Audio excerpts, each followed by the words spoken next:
Oi pessoal, boa noite, tudo bem? Vamos lá para mais uma aula, né? Uma videoaula, enquanto a gente não retorna, né? Às nossas atividades normais. Eu vou pedir para vocês abrirem o CPC, tá? Para a gente ver hoje dois institutos recursais, que são o recurso extraordinário e o recurso especial, tá? Também vamos dar uma pincelada lá na Constituição Federal, que são então as duas normativas que vamos utilizar para a aula de hoje. Então eu vou ver se eu vou dividir esse vídeo em dois ou não, mas se eu dividir eu vou comentar com vocês, tá bom? Mesmas instruções de sempre. Se ouvirem barulho de bichinho aqui, a prof tá aqui com os bichinhos dela, tá? Tranquilo. E durante a aula eu estarei acompanhando vocês, se tiverem dúvidas, para tirar essas dúvidas comigo, tá joia? E também vai ter exercício sobre esses dois institutos recursais que veremos hoje, tá? Tanto o extraordinário quanto o especial. Então vamos lá, né? Vamos começar a entender esses dois recursos, né? Quando eu falo do recurso extraordinário e do recurso especial, a primeira coisa que eu quero que vocês também guardem, memorizem, são as siglas, porque toda a jurisprudência que vocês forem ver, que mencione o recurso especial e o recurso extraordinário, geralmente vem com as abreviações deles, né?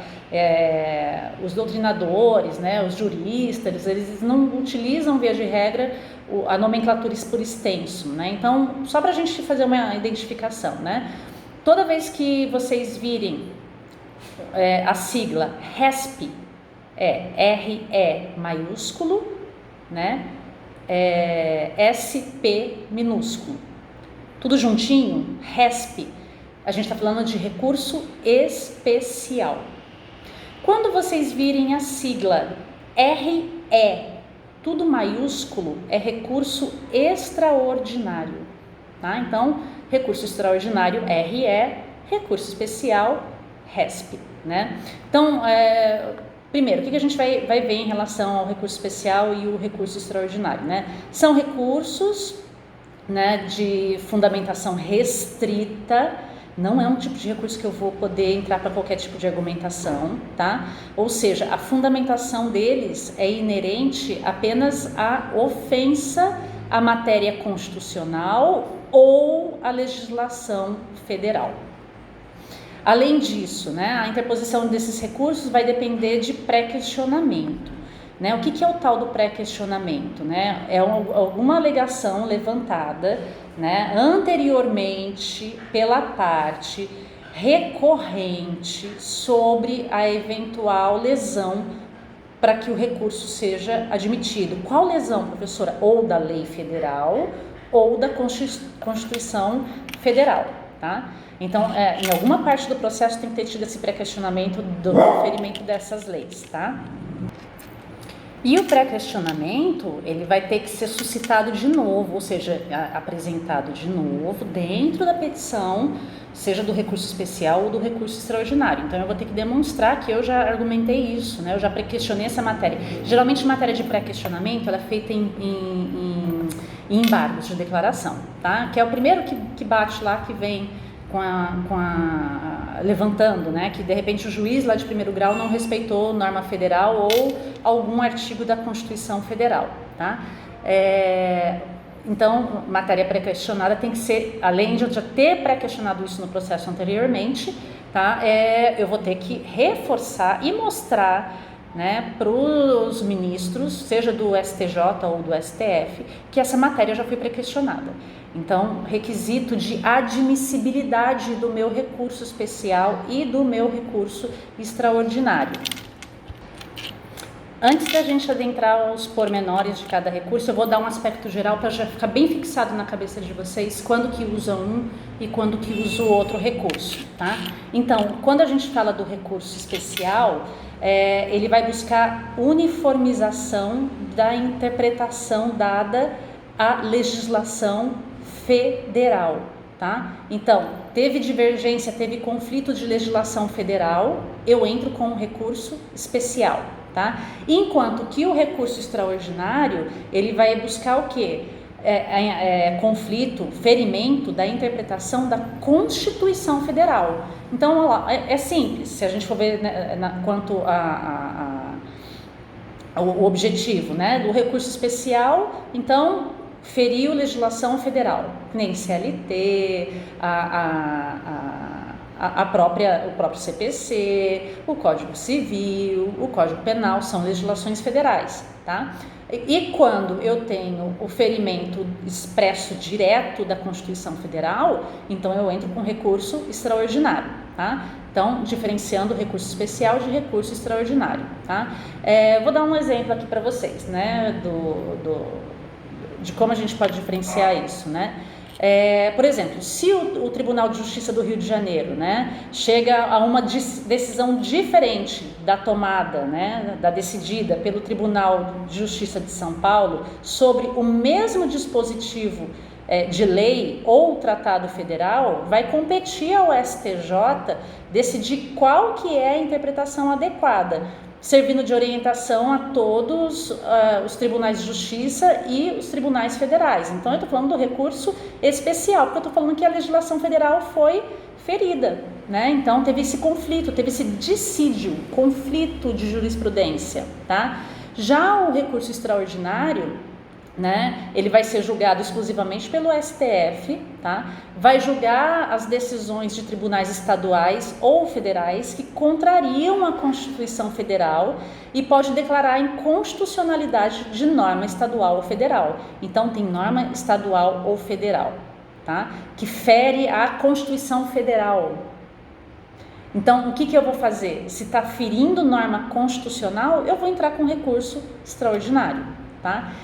Então, apesar de eles serem julgados por órgãos distintos, né, é preciso observar que o recurso extraordinário, que se o recurso extraordinário prejudicar o recurso especial, o relator vai suspender o julgamento desse último e em seguida vai enviar os autos para o STF para julgamento do primeiro, tá?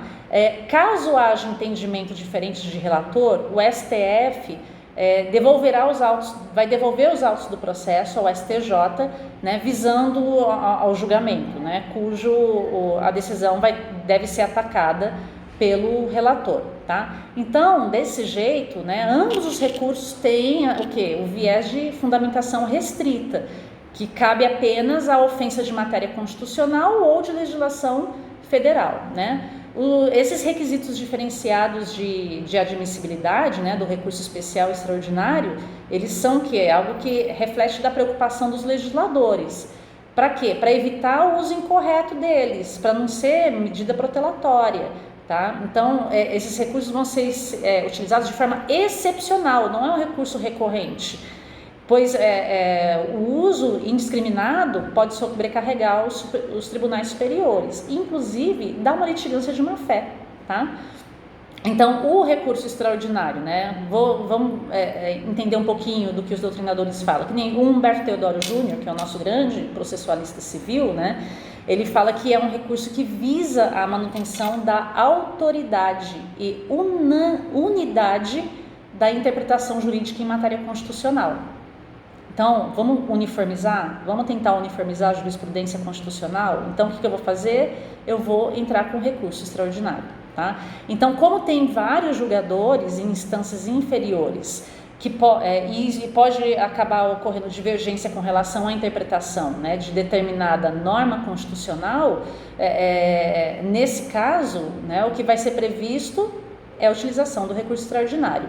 Então, o que se pode dizer é que se trata de um recurso excepcional, né, vez que visa essa revisão das teses jurídicas a respeito da interpretação das normas constitucionais pelo STF. Então, cumpre destacar, né, que a gente tem que ressaltar nisso, que esse recurso, o extraordinário, ele não tem por objeto reexame de matéria e de fato. Esquece, você não vai discutir no recurso extraordinário os fatos do seu processo, as provas do seu processo, aquela argumentação da matéria que foi já discutida lá no primeiro grau. tá? Ou qualquer questão relativa em relação ao mérito da lide, tá? Mas vai discutir somente sobre questão constitucional controvertida, conflito de entendimento de relação de decisão constitucional, ou seja, feriu a Constituição Federal. Então aí que entra com o tal do recurso extraordinário, tá? Trata de questões de direito relativas à atribuição de efeitos jurídicos decorrentes de norma constitucional, tá? Agora, o recurso especial, o nosso RESP, tá? Ele vai ter a função de manter a unidade e a autoridade da legislação federal. Então, o que eu tenho que entender disso, né? Porque inúmeros tribunais de justiça, por exemplo, tá? Podem ter diferentes decisões de interpretação de normas vindas de lei federal. Então, se eu tenho essas divergências, eu vou clamar por uma unidade. E quem vai me dar essa unidade? O STJ, através do recurso especial, tá? Então, eu estar inconformada, né, o inconformismo da parte com determinada decisão não é suficiente, né, para que eu venha interpor o recurso especial, mas sim, né, uma questão de uniformização, tá, da jurisprudência federal sobre a questão federal, né, a legislação federal que está controvertida. São Paulo está dizendo A, Rio está dizendo B, o Pará está dizendo C, o Tocantins está dizendo D, né, em relação a decisões de mesma matéria lá, sei lá, por exemplo, da CLT ou do Código Civil, né, o Código de Processo Civil, não importa. Tem alguma coisa lá que está tendo conflito naquele mesmo ponto, porque cada um está decidindo de um jeito. Então, vou clamar pelo STJ e vou entrar com o meu recurso especial, né, porque é uma forma de eu pedir uma uniformização dentro dessas jurisprudências diversas, tá? O RESP também não vai reaver questões de fato, de mérito, né, direito local, mas sim são as relativas a essa aplicação dos efeitos jurídicos decorrentes das normas federais, tá? Vamos dar uma pincelada nas normas constitucionais que vão reger um e outro, tá? Então, dentro da Constituição Federal, eu vou ter o artigo 102, que vai falar sobre o recurso extraordinário, tá? Então, vamos dar uma lidinha aqui no artigo 102 da Constituição Federal, tá? O recurso extraordinário é cabível nas hipóteses do artigo 102. Inciso 3º, alíneas A, B e C. Vamos lá, artigo 102. Compete ao STF precipuamente a guarda da Constituição, cabendo-lhe, inciso 3, julgar, mediante recurso extraordinário, as causas decididas em única ou última instância, quando a decisão recorrida a contrariar dispositivo desta Constituição, B, declarar a inconstitucionalidade de tratado ou lei federal, C, julgar válida lei ou ato de governo local contestado em face dessa Constituição, D, julgar válida lei local contestada em face de lei federal. Perceba que ele fala de validade e de invalidade de lei frente à Constituição Federal. Ele não está falando que tem conflito de lei federal, não é isso. Porque se eu tiver conflito na interpretação da lei federal, é o recurso especial. Agora, olha só o artigo 102 e o parágrafo o inciso 3º e as alíneas da Constituição Federal que fala do recurso extraordinário. Ele está falando que é para julgar inválida determinada lei, porque ela fere Constituição Federal. Então, ou seja, ferimento da Constituição Federal. Tá? Se eu tiver conflito de interpretação da lei federal, é o RESP, recurso especial. Agora, se eu tiver o ferimento da Constituição Federal, eu vou entrar com recurso extraordinário, tá? Que é o que fala o artigo 102 aqui. Então, além de se encaixar nessas hipóteses previstas do artigo 102, do inciso 3 da Constituição Federal, né, teve também uma emenda constitucional, que foi a 45 de 2004, que trouxe outro requisito de interposição do recurso extraordinário, né, que é a demonstração pela parte de repercussão geral das questões constitucionais discutidas no caso, né, que aí vem no caso do artigo 102 da CF também, no parágrafo 3º, tá? O artigo 102, o que ele vai falar? Ele fala o seguinte, no parágrafo 3º, no recurso extraordinário, o recorrente deverá demonstrar a repercussão geral das questões constitucionais discutidas no caso, nos termos da lei, o fim de que o tribunal examine a admissão do recurso, somente podendo recusá-lo pela manifestação de 2/3 de seus membros. Tá? Então, a emenda 45 trouxe essa possibilidade, né, de repercussão geral também da matéria constitucional para ser colocada no nosso recurso extraordinário. Tá? Agora, o recurso especial, né, ele vai estar lá no artigo 105, inciso 3, artigo 105, inciso 3 da Constituição Federal, tá? Que vai falar o seguinte, que vai ser cabível o tal do recurso especial quando contrariar tratado ou lei federal ou negar-lhe vigência, né? Opa, está vigendo a lei federal e o juiz determinou lá, o ministro, sei lá, determinou que não vai aplicar a lei.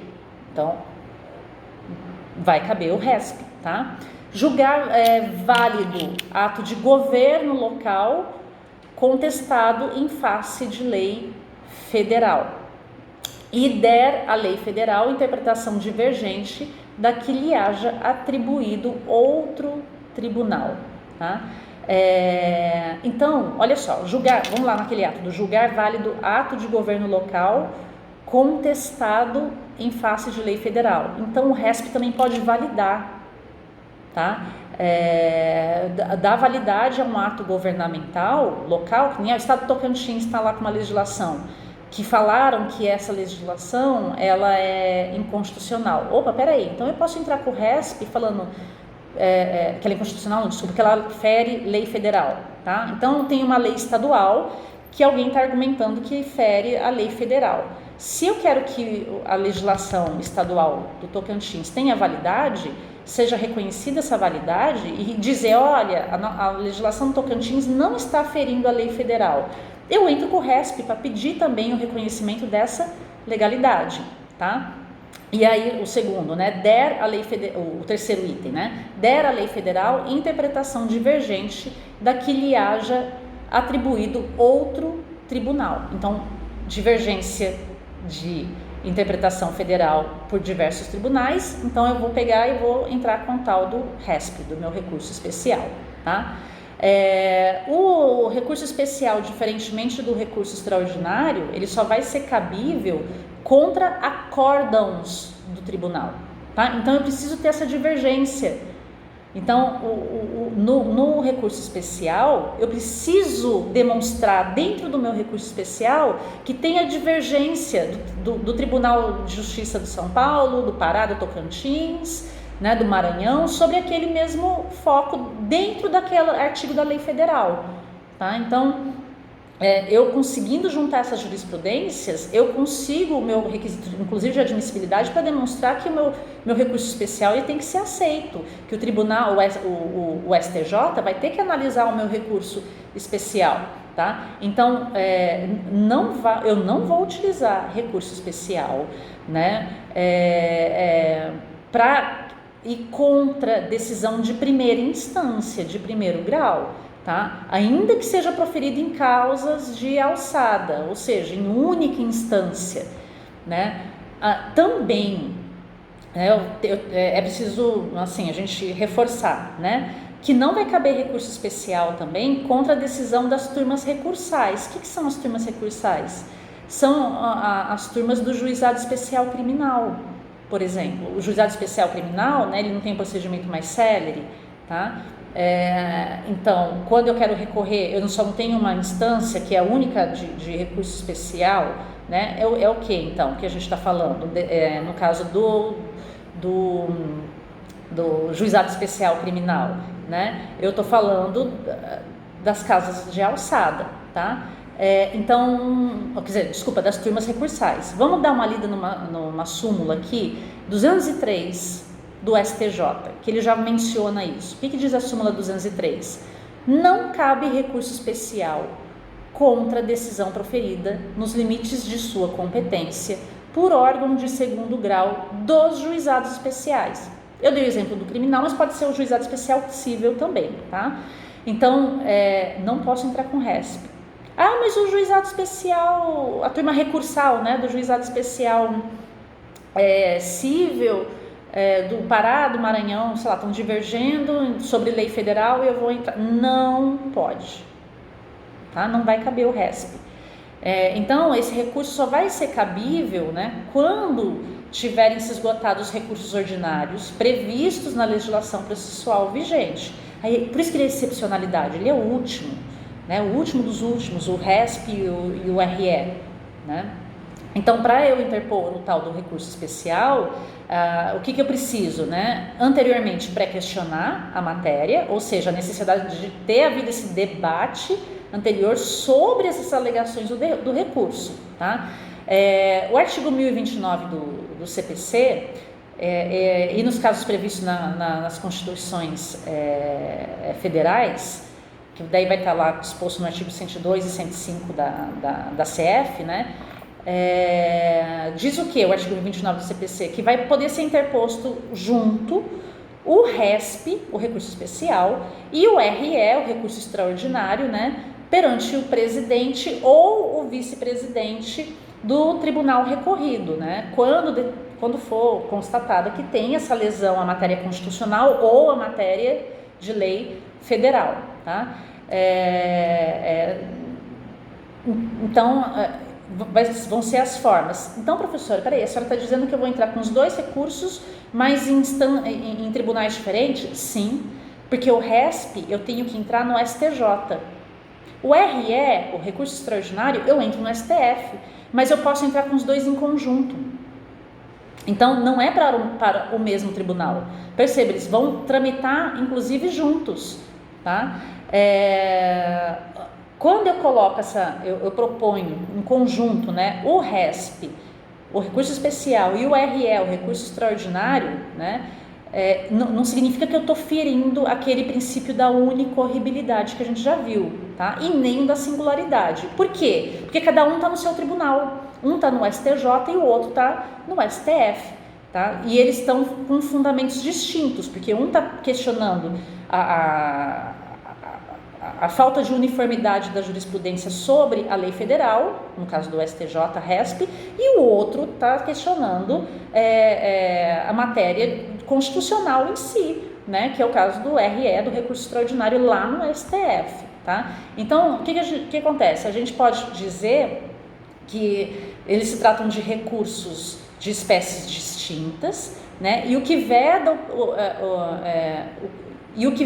que veda, né, o princípio da unirrecorribilidade é a interposição de dois recursos da mesma espécie contra o mesmo ato decisório, né? Eu entrar então com dois recursos especiais não tem cabimento, tá? Então aí sim feriria o princípio da unirrecorribilidade, tá? Então, quando eu percebo, quando eu detecto, quando eu vejo que tem lesão, né, e requisitos lá da lei, né,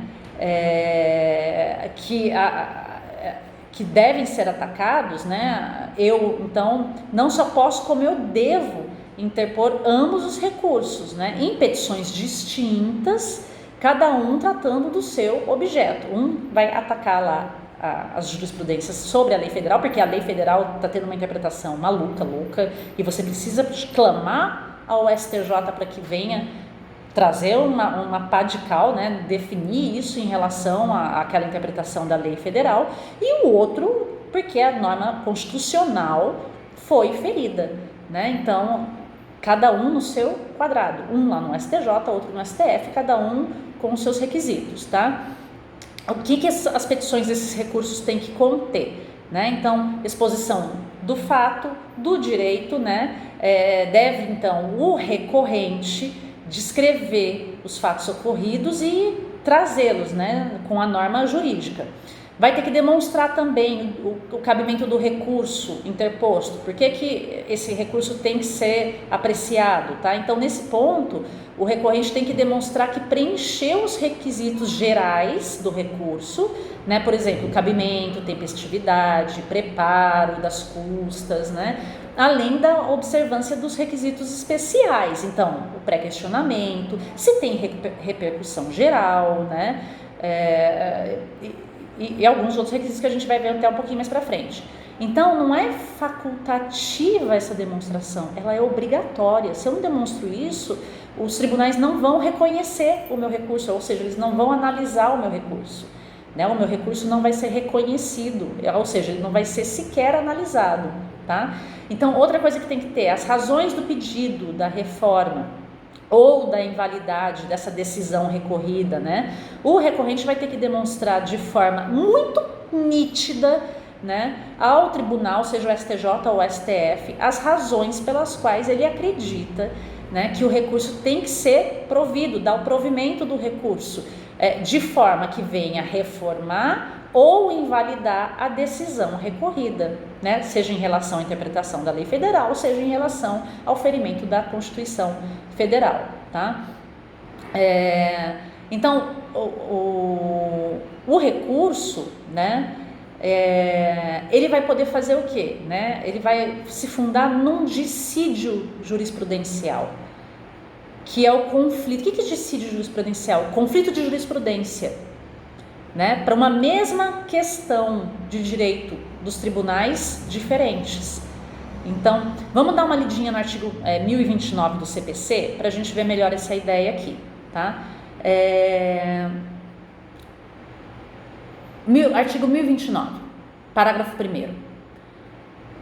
Quando o recurso fundar-se em dissídio jurisprudencial, o recorrente fará a prova da divergência com certidão, cópia ou citação do repositório de jurisprudência, oficial ou credenciado, inclusive em mídia eletrônica, em que houver sido publicado o acórdão divergente, ou ainda com a reprodução do julgado disponível na rede mundial de computadores, com indicação da respectiva fonte, devendo-se, em qualquer caso, mencionar as circunstâncias que identifiquem ou assemelhem os casos confrontados. Então, eu pego a jurisprudência divergente, né? Eu tenho que colacionar, eu tenho que colocá-la na minha petição. Além de eu pegar as jurisprudências que são divergentes, tá? Eu vou ter que identificar as circunstâncias que as assemelham, tá? Nos casos confrontados. Então, ou seja, olha, o artigo tal da lei federal, ele não está sendo bem compreendido, ou ele não está sendo bem interpretado e está tendo uma confusão muito grande. São Paulo diz A, Tocantins diz B, Pará diz C, tá? Então eu vou mostrar isso. Por quê? Porque eu estou inconformada com a decisão anterior do TJ, que falou o seguinte, não falou nem A, nem B, nem C. E eu estou vendo que dentro do que eu anseio, tá, para interpretação daquela norma federal, daquele artigo, de repente, da lei federal, que o Tribunal de Justiça, né, do meu estado, né, onde eu estou com o meu processo, negou, e eu tomei fumo no processo por causa disso, então o que eu vou fazer? Opa, recurso especial, tem jurisprudências diversas, inclusive jurisprudência que fala favorável ao que eu entendo como interpretação da lei federal. Então, entro com recurso especial, tá? Então, tem que ter esse dissídio, conflito jurisprudencial, tá? Então, se tratando de controvérsia sobre a lei federal, vai caber então ao STJ fazer o quê? Essa uniformização, tá? Homogeneizar o entendimento, firmado, né, em posicionamentos, assim, muitas das vezes já até debatidos pelo STJ, né? Então, o recurso, né, fundado no dissídio, vai ter que fazer o recorrente fazer prova que dá divergência jurisprudencial, tá? Então, que nem trouxe o artigo 1029, né? A certidão, a cópia ou citação da jurisprudência, né, oficial, inclusive a jurisprudência retirada de internet, tá? Ou seja, os meios ditos ali no artigo 29. Então, o que é comum na prática, né? Os advogados transcreverem as ementas dos julgados, né, para reforçar determinada tese recursal. Então, em se tratando de prova de dissídio do conflito, tá? Não adianta apenas isso. Eu vou ter que também fazer uma análise profunda, né, dessa matéria em discussão, dessa divergência, né? Mencionando, mostrando de forma, sem dúvida, inequívoca, que essa jurisprudência discutida teve um julgamento diferente de um tribunal e de um estado do outro. Então não é só Ctrl+C, Ctrl+V da jurisprudência. Eu vou ter que fazer análise dessa jurisprudência e dizer, olha, está conflitando do Pará, Tocantins e São Paulo nesse aspecto. Nem os tribunais entram em acordo, em dissonância, né? Quer dizer, eles estão dissonantes, eles estão contraditórios em relação a isso. Então, STJ, vem aqui socorrer a gente, tá? Então, essa prova, ela vai poder ser feita mediante a tal da certidão, né? A cópia ou o Ctrl+C, Ctrl+V da jurisprudência, tá? Direto, de repente, do próprio Tribunal de Justiça, né? Ou de fontes oficiais ou formais que tragam, né? Qual que foi a turma que julgou isso, né? Em que data, quem foi o relator, aquelas informações da jurisprudência, tá? Que nem prevê o artigo 1029 do CPC. Então, o que é o tal, né? Do repositório de jurisprudência, né? Ele é uma revista impressa ou eletrônica que traz a transcrição de inúmeros acórdãos, né? Esse repositório de jurisprudência, que é até muito utilizado, ele é muito importante, porque quando não se tinha a disponibilização pelos tribunais, né, dos arquivos digitais, se socorriam ao tal do repositório jurisprudencial. Ele ainda existe, por isso que a lei menciona ele, tá? Mas eu também posso fazer Ctrl+C, Ctrl+V do próprio site do Tribunal de Justiça, por exemplo, do Tocantins, e pegar a fonte da minha jurisprudência, ou de São Paulo, do Rio, não importa, tá? Então, uma outra forma de provar esse dissídio, esse conflito, né, é a transcrição do acórdão, né, Ctrl+C, Ctrl+V lá pela internet. Só que tem que mencionar a fonte. De onde eu tirei esse acórdão? Foi do próprio site do Tribunal de Justiça, né? Peguem diretamente dos Tribunais de Justiça, é uma sugestão que eu dou para vocês, tá? Porque você vai direto à fonte. Dicasinha, procura no Google, vai vir lá o Jus Brasil, que todo mundo usa, tal, não sei o que, tá? Mas entra na fonte, na raiz do processo que o Jus Brasil de repente está mencionando, né? E aí menciona direto da fonte, daquele Tribunal de Justiça, né? O Jus Brasil te deu a dica, te encurtou o caminho, mas você entra lá para pegar direto da fonte. Vai ficar muito melhor o teu recurso especial, tá? Então, vou ter que demonstrar claramente, né, essa dissonância, né, dos acórdãos. E nos termos do parágrafo 2º do artigo 1029, né, do CPC, quando se basear, né, o recurso especial se basear nesse dissídio jurisprudencial, é proibido para o tribunal não aceitá-lo, tá, com base em um fundamento genérico, geralzão, assim, tá, de que os fatos seriam diferentes da situação mencionada nas jurisprudências que você está demonstrando, tá. Então o tribunal ele vai ter que demonstrar que a existência dessa diferença, né, dessa distinção entre as jurisprudências, tá? Então assim como você, advogado, vai ter que fundamentar, o tribunal também não pode indeferir por indeferir, tá? Ele vai ter que fundamentar isso. Então, o que a gente tem na petição ainda? Se eu não tiver nenhum vício formal grave, né, por exemplo, excluindo, por exemplo, né, portanto, o caso desse recurso ser intempestivo, ou seja, fora do prazo, pode o STJ e o STF desconsiderar a falha e pedir para você emendar o teu recurso, corrigir o teu recurso, tá? Porque o artigo 1029, parágrafo 3º do CPC prevê isso, tá? Então, se tratando do processamento de, por exemplo, incidente de resolução de demandas repetitivas, né, aquele monte de processo igual do Brasil inteiro, tá? Caso em que o julgamento de um recurso implica na discussão de inúmeros processos em andamento no território nacional que tenham o mesmo teor, tá? Vai poder o presidente do STF ou do STJ receber esse requerimento de suspensão dos processos sobre o tema, né, e entender que tal suspensão, estender tal suspensão a todo o território nacional, né, até a decisão do recurso em questão, conforme traz o artigo 1029, parágrafo 4º do CPC. Tá? Para a interposição do recurso extraordinário e do recurso especial, o que acontece? Qual é o efeito quando eu protocolo? Não tem efeito suspensivo. Ele vai ter só o efeito devolutivo. Por quê? Né? Vai rever só a matéria da decisão do TJ. Ou, se for extraordinário, eu já tiver passado pelo STJ, do STJ. Mas, e se eu precisar, não dá para o processo continuar andando, a execução do processo continuar andando, enquanto estiver sendo analisado o recurso especial e o recurso extraordinário, porque isso pode prejudicar, inclusive, o objeto principal do processo, e aí lascou-se tudo, né? Então, eu vou ter que entrar com uma medida cautelar junto com o RESP e junto com o RE.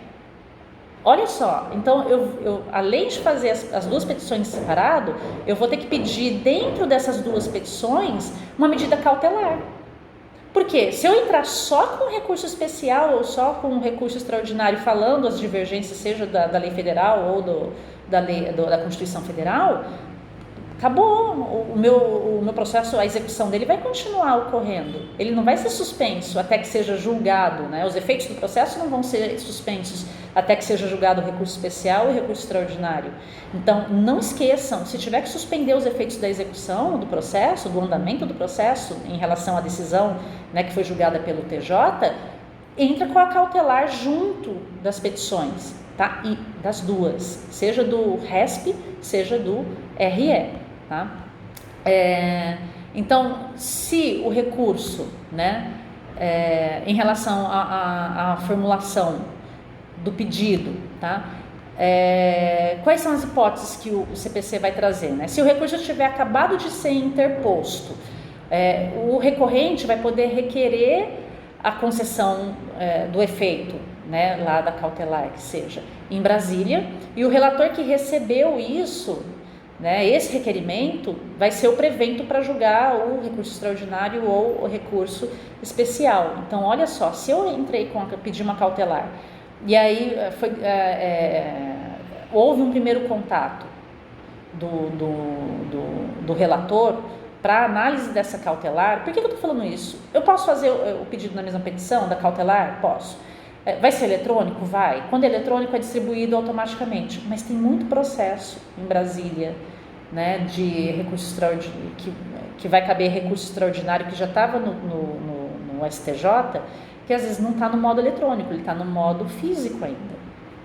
E eu vou ter que peticionar isso de forma física. E se eu fizer a cautelar à parte, porque pode ser também que eu entre só com a cautelar em cima disso, e depois eu vou entrar com o RESP, e depois eu vou entrar com o recurso, com o RE, com o recurso extraordinário, né? E tiver um relator tido o primeiro contato com essa cautelar, ele que depois vai ser o responsável para apreciar o meu RESP ou o meu RE, tá?